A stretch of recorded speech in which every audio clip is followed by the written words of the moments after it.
Hello guys, good morning. शुभ बिहानी सबैलाई। हामी जाने आज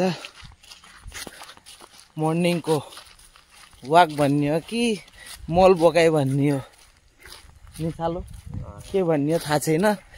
अब जान लाओ, अगाडि सब गइसकेका छन्, हामी पछि पछि जाँदैछौँ। उता चाहिँ नि मेरो बर्थडेले मर्निङ पनि किमु चोर्न लागि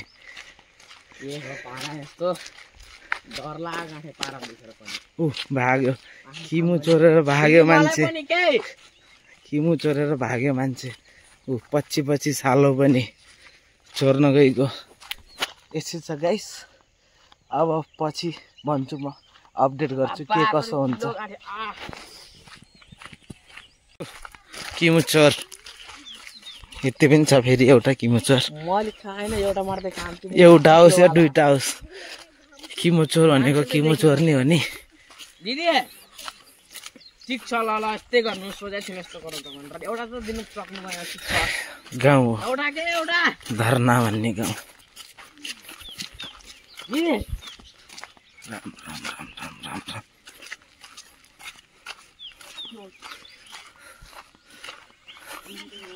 बड्डी के छ हाल खबर? बड़ा खुशी से बड्डी।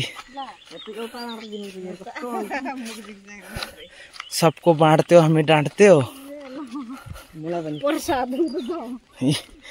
एउटा पाइयो प्रसाद।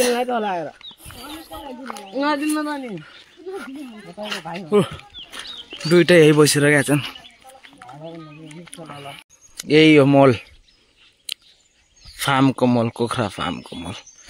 यो बोकेर हाल्ने खेतमा। साली, छोरी, बड्डी, आहे मुस्कान। क्या मुस्कान छ हो बड्डी तेरो त। साल आउँदैछ बेल्चा र फरुवा ल्याएर। आमामा बेल्चा पनि कसले खाएछ हौ? खै देखाउ त बेल्चा।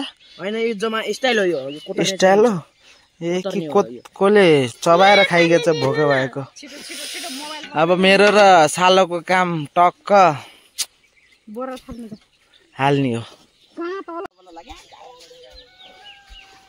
ल गाइस, दम मोल बोकाइ चलिरहेछ।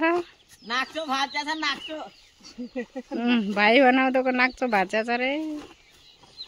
हामी दुईटाको साग भाचा छ रे। के बोलिस?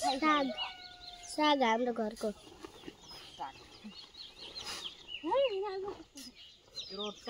यो सबै बोक्ने हो गाइस। यति पनि छोड्नु होइन गाइस। मम्मीले आमालाई काम गर्ने। हेलो गाइस, यो आज मल काम गर्ने हो। ड्याडीले कहिले काम नगर्ने। आज मामाको, मेरो मामाको नाच्चो भाचा छ मल खनी। त्यही भएर सबै मान्छे गाछ नदिन। दादीलाई हेर कस्तो काम गरिराख्नु भएको छ, अघिनु भएको छ। यो नि सबै मल फाल्ने हो। कति पनि छोड्दैन गाइस। हेर न, ड्याडीले के पनि निकालिहाल्नु भयो गाइस। ड्याडीले अब जहिले यस्तै गरी हाँसो लगाइराख्नु छ गाइस।